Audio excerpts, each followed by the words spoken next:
সুপ্রিয় সপ্তম শ্রেণীর শিক্ষার্থী বন্ধুরা, তোমাদের নতুন কারিকুলাম 2023 সালের গণিত অধ্যায় নিয়ে আমরা আলোচনা করব। তোমাদের গণিত বইটিতে মোট 13টি অধ্যায় রয়েছে। তার মধ্যে আমরা প্রথম অধ্যায় থেকেই শুরু করছি। আমাদের আলোচনা প্রতিটি অধ্যায় ধারাবাহিকভাবে এবং অধ্যায়গুলোকে বিভিন্ন পর্বে, ছোট ছোট পর্বে ভাগ করে পরিষ্কার এবং সাবলীলভাবে তোমাদের সামনে উপস্থাপন করার চেষ্টা করা হবে। তারপরেও যদি কারো কোনো প্রশ্ন থাকে, তোমরা অবশ্যই তা কমেন্ট সেকশনে আমাদের জানাও। নিয়মিত ভিডিও পেতে হলে অবশ্যই আমাদের চ্যানেলটি সাবস্ক্রাইব করে রাখো। আমরা এখন চলে যাচ্ছি আমাদের আজকের ভিডিও টপিকস। প্রথম অধ্যায় এক্সপোনেন্ট বা সূচকের গল্প। সূচক কি? তোমরা ইতিমধ্যেই জানো, সূচক হচ্ছে মাল্টিপ্লিকেশনের একটি সংক্ষিপ্ত রূপ। অর্থাৎ আমরা যদি বলি হোয়াট ইজ এক্সপোনেন্ট, তাহলে অ্যান্সার হতে পারে exponent is the repeated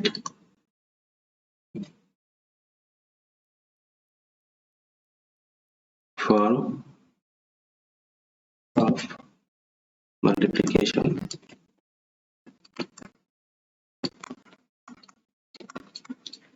অর্থাৎ মাল্টিপ্লিকেশনের রিপিটেড ফর্মটাকে সংক্ষেপে এক্সপোনেন্ট বলে। এখন আমরা যদি বলি 5 into 5 into 5, এটাকে আমরা এক্সপোনেনশিয়াল ফর্মে কিভাবে লিখতে পারি? 5 কিউব, অর্থাৎ 5 কে 3 বার মাল্টিপ্লিকেশন করা হয়েছে। এটাকে আমরা বলবো মাল্টিপ্লিকেশন ফর্ম, এটাকে আমরা বলবো এক্সপোনেনশিয়াল ফর্ম। ওকে, এখন তোমাদের প্রথম অধ্যায়ে মাল্টিপ্লিকেশন গেম দেয়া আছে। এই গল্পটা তোমরা নিজেরা পড়ে নিও। আমি তোমাদের সংক্ষেপে গল্পটি বোঝানোর চেষ্টা করছি। একজন রাজার কাছে একজন পেইন্টার দেখা করতে আসলো। পেইন্টারটি বেশি স্ট্রেঞ্জার। সে রাজাকে তার একটি পেইন্টিং গিফট করলো। রাজা খুবই খুশি হলো তার পেইন্টিং পেয়ে। রাজা তাকে পুরস্কৃত করার জন্য তাকে আহ্বান জানালো সে কি চায়। রাজার এই আহ্বানটা ছিল উদ্ধত এবং অহংকারপূর্ণ, এবং পেইন্টার ছিল খুব অদ্ভুত এবং খুবই চালাক। সে রাজাকে 50 দিন ধরে পেইন্ট করতে বলল। রাজা বলল 50 দিন ধরেই পেইন্ট করা হবে, কিন্তু তোমার ডিমান্ড কি, অর্থাৎ তোমার চাওয়া কি? তখন সে বলল, আমি প্রথম দিন যা নিব পরবর্তী দিন তার ডাবল নিব, তারপরের দিন তার ডাবল নিব। অর্থাৎ প্রথম দিন সে 1 টাকা দাবি করলো। এভাবে রাজা খুবই খুশি হলো এবং অবাক হয়ে গেল পেইন্টিং এর এই অদ্ভুত চাও দেখে। তোমরা এই গল্পে খেয়াল করে দেখো, এখানে 50 consecutive days, অর্থাৎ 1 2 3 4 এভাবে ধারাবাহিকভাবে 50তম দিনে তাকে পেইন্ট করতে হবে। এখন আমরা এই গল্পের আলোকে টেবিল 0.1 ফিল আপ করবো। অর্থাৎ এখানে প্রথম দিন তাকে 1 টাকা দেওয়া হয়েছে, তার অ্যামাউন্ট অফ মানি 1। দ্বিতীয় দিন তাকে দেওয়া হয়েছে 1 এর ডাবল, অর্থাৎ 1 টাকা এর ডাবল 2 দিয়ে মাল্টিপ্লিকেশন করতে হবে। তোমাদের এখানে এটা কেটে দিও, 1 মাল্টিপ্লিকেশন 2 হবে, তাহলে 2 টাকা। তৃতীয় দিন দেখো, দ্বিতীয় দিনের দ্বিগুণ, অর্থাৎ দ্বিতীয় দিন পেয়েছিল 2 টাকা, তাহলে 2 into 2 অর্থাৎ 4 টাকা। চতুর্থ দিন কি হচ্ছে? তৃতীয় দিনের ডাবল, অর্থাৎ 4 into 2 equal to 8 টাকা। পঞ্চম দিনে তাহলে কি হবে? পঞ্চম দিনে হবে চতুর্থ দিনের ডাবল 8 ইন্টু 2 ইকুয়াল টু 16 টাকা। ষষ্ঠ দিনে কি হবে 16 ইন্টু 2 ইকুয়াল টু 32 টাকা। এভাবে চলতেই থাকবে। তোমরা একটা জিনিস খেয়াল করে দেখতে পারো, ডের সংখ্যা যেটাই থাকে না কেন ঠিক তার যে এক কম থাকে এক্সপোনেনশিয়াল ফর্মটা। এরকম প্রথম দিনে তার এক্সপোনেনশিয়াল ফর্মটাকে যদি আমরা 1 টু দি পাওয়ার 0 ধরি তাহলে তার অ্যামাউন্ট হচ্ছে 1। আমরা জানি যে কোনো সংখ্যার উপরে যদি সেটা 0 না হয় এক্সপোনেন্ট হিসেবে 0 থাকে সেটা 1 হয়। দ্বিতীয় দিনে আমরা যদি 2 টু দি পাওয়ার 1 ধরি তাহলে হয় 2 টাকা। তারপরের দিনে 2 স্কয়ার মানে 4 টাকা। এটা ফার্স্ট, সেকেন্ড, থার্ড ডে। এই থার্ড ডেতে তার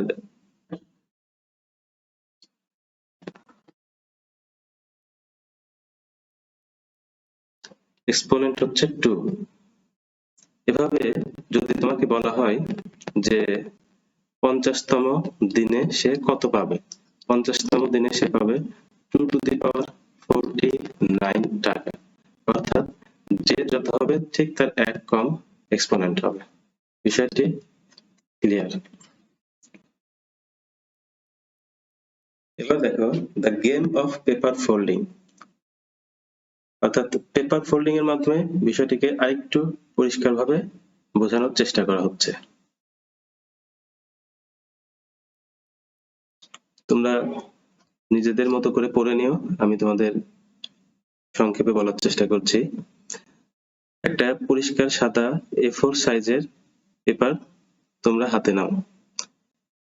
এই পেপারটাকে কোন রকম ভাঁজ যদি না করা হয়, অর্থাৎ যদি নো ফোল্ডিং অবস্থায় থাকে, তাহলে এটাতে একটা সেল থাকে। অর্থাৎ তোমাদের A4 সাইজের একটি পেপারকে কোন রকম ফোল্ডিং না করলে তাতে একটা সেল থাকে। অর্থাৎ 0 ফোল্ডিং এ 1 সেল, তাহলে 1 two the power 0 equal to 1। কিন্তু এটাকে যদি আমরা একটা ভাগ দেই, অর্থাৎ এখান থেকে একটা ফোল্ডিং করলাম, তাহলে এটা দুইটা সেল হয়ে গেল, যেটা এই চিত্রের মাধ্যমে দেখানো হচ্ছে। এখন এটাকে যদি আরেকটা ভাগ দেই, তো 2 ফোল্ড করি, তাহলে এটা কয়টা অংশ হচ্ছে 1 2 3 4, অর্থাৎ 2 ফোল্ড দিলে 4টা অংশ হচ্ছে।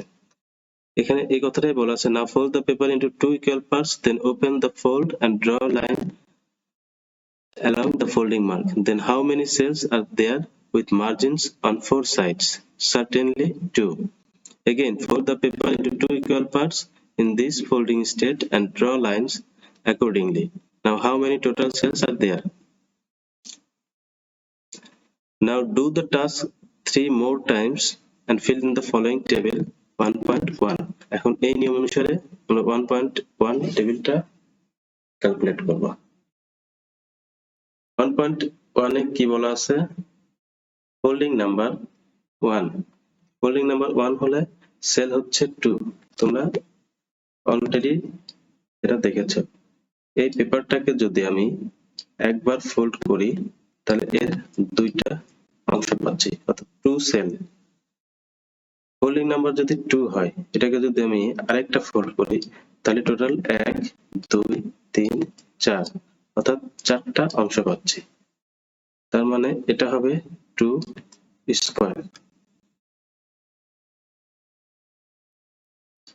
এখন যদি ফোল্ডিং 3 হয়, এটা এক্সপোনেনশিয়াল ফর্মে বাড়তে থাকবে, তাহলে এটা হবে 2 কিউব অর্থাৎ 8। ফোল্ডিং নাম্বার যদি 4 হয় তাহলে এটা হবে 2 two the power 4 equal to 16। Folding number যদি 5 হয় তাহলে 2 two the power 5 equal to 32। এটা খুব সহজে তোমরা বুঝতে পেরেছো। এবার আসো টেবিল 1.2। একই সিস্টেম, জাস্ট একটা ফোল্ডিং এ সেলের সংখ্যা 3টা হয়, সেক্ষেত্রে দুইটা ফোল্ডিং এ হবে 3 স্কয়ার, অর্থাৎ এটা এক্সপোনেনশিয়াল ফর্মে বৃদ্ধি পায়। এক্সপোনেনশিয়াল ফর্মে বৃদ্ধি পেলে এটা হবে 9। ফোল্ডিং নাম্বার যদি 3 হয় সেক্ষেত্রে হবে 3 কিউব অর্থাৎ 27 সেল। ফোল্ডিং নাম্বার যদি 4 হয় তাহলে হবে 3 টু দি পাওয়ার 4 এবং आंसर হবে 81 আর number of cells 81 holding number যদি 5 হয় তাহলে 3 to the power 5 number of cells অর্থাৎ এটা ক্যালকুলেশন করলে হয় 2 4 3 আশা করি তোমরা এটা বুঝতে পেরেছো এখন টেবিল 1.3 এখানে একটা নাম্বার নিতে বলছে আমরা একটা নাম্বার নিলাম 5 এখন হাউ মেনি নাম্বারস আর দেয়ার এখানে কয়টা নাম্বার আছে একটাই নাম্বার আছে তাহলে 1 এটা খুবই সিম্পল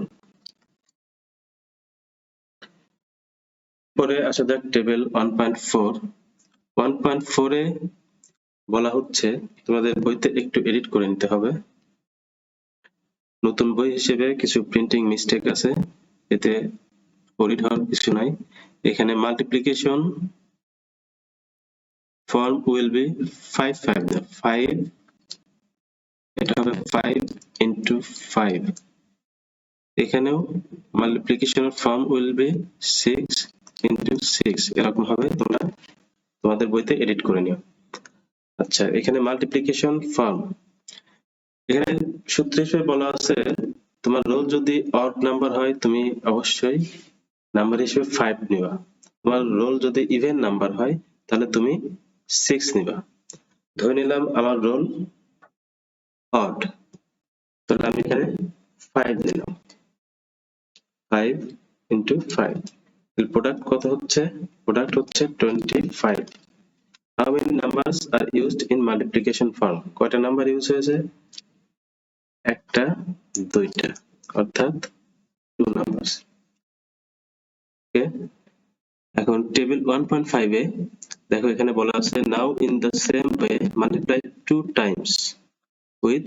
দ্যাট নাম্বার অর্থাৎ এখানে আমরা যে নাম্বারটা নিয়েছিলাম সেটা হচ্ছে 5 সেই 5 নাম্বারটার সঙ্গে আরো 2 টাইমস মাল্টিপ্লাই করতে হবে অর্থাৎ 5 এর সঙ্গে আরেকটা 5 সঙ্গে আরেকটা 5 মাল্টিপ্লিকেশন করব এর প্রোডাক্ট হচ্ছে 5 5 যা 25 25 5 যা 1 2 5 how many numbers are used in multiplication form multiplication ফর্মে কতগুলো নাম্বার ব্যবহার হয়েছে 1 2 3 অর্থাৎ তিনটা নাম্বার ব্যবহার হয়েছে in a similar way অর্থাৎ একই ভাবে multiply 3 times 4 times and 5 times তাহলে 3 টাইমস 4 টাইমস এন্ড 5 টাইমস কি হবে তোমরা খুব সহজেই জানো এখানে 4 টাইমস 5 5 5 5 এর প্রোডাক্ট কত হবে 6 2 5 তাহলে এটা মাল্টিপ্লিকেশন ফর্মে কতগুলো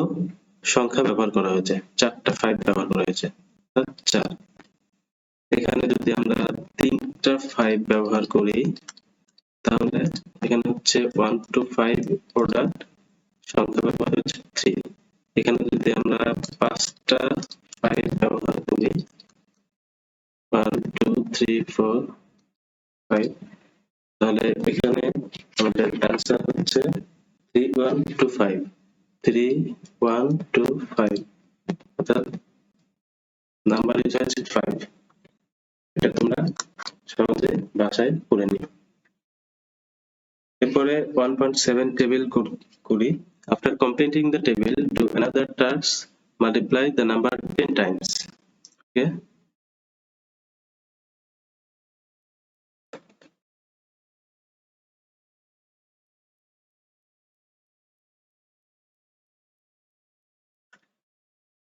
এখন আমরা যে নাম্বারটা নিয়েছিলাম সেটা ছিল 5 5 কে যদি আমরা 10 টাইমস 11 টাইমস এবং 12 টাইমস মাল্টিপ্লাই করি তাহলে কি হবে আসলে বিষয় হচ্ছে আমরা একটা एग्जांपल দেব যেহেতু এখানে স্পেস কম এবং টাইম কম 1 2 3 4 5 6 7 8 9 10 যেহেতু জায়গা কম তাই আমি নিচের রোতেও লিখেছি তোমরা অবশ্যই নিচের রোতে লিখে প্র্যাকটিস করবে না এখানে 10টা 5 আছে তাহলে how many numbers are used in multiplication form 10 এখানে যদি 11টা 5 থাকে তাহলে এখানে হবে 11 এখানে যদি 12টা 5 থাকে এখানে হবে 12 তো এতগুলো 5 বা মাল্টিপ্লিকেশন ফর্মে হিসেব করাটা সম্ভব, তবে সেটা অনেক ট্রাবলসাম বা কষ্টকর।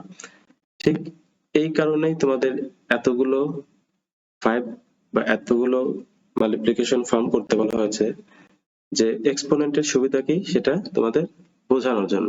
আমরা এতগুলো মাল্টিপ্লিকেশন ফর্মে খুব সহজে এক্সপোনেনশিয়াল ফর্মে প্রকাশ করতে পারি 5^10, অর্থাৎ 5 কে 10 টাইমস মাল্টিপ্লিকেশন করা হয়েছে।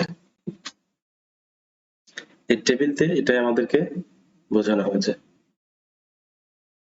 এতক্ষণ যে কথাগুলো বলেছি সেগুলোই আমাদের হাইলাইটস করা কথার অর্থ। এখন আমরা টেবিল 1.8 এ আসি।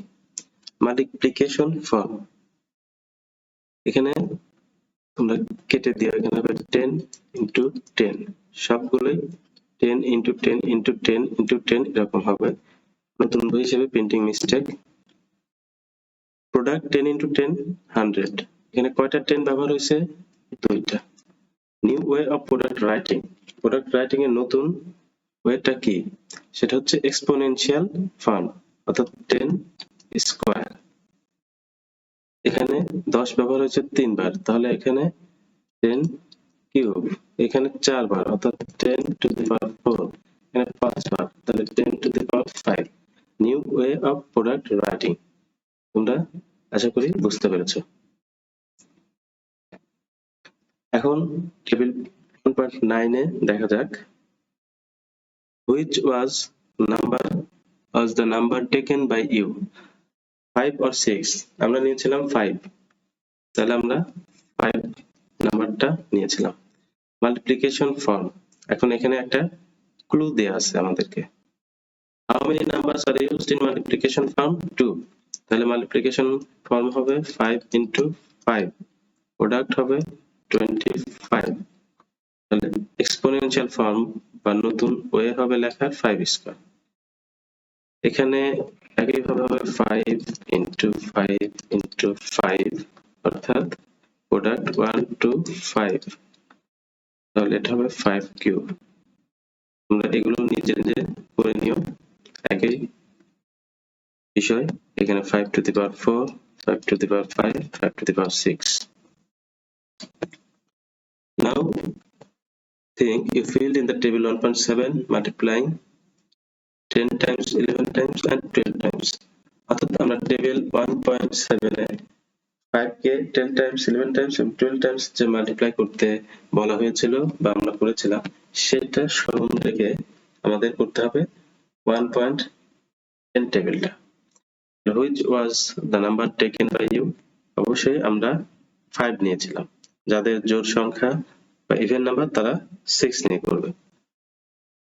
আমাদের taken number 5, multiplication form product.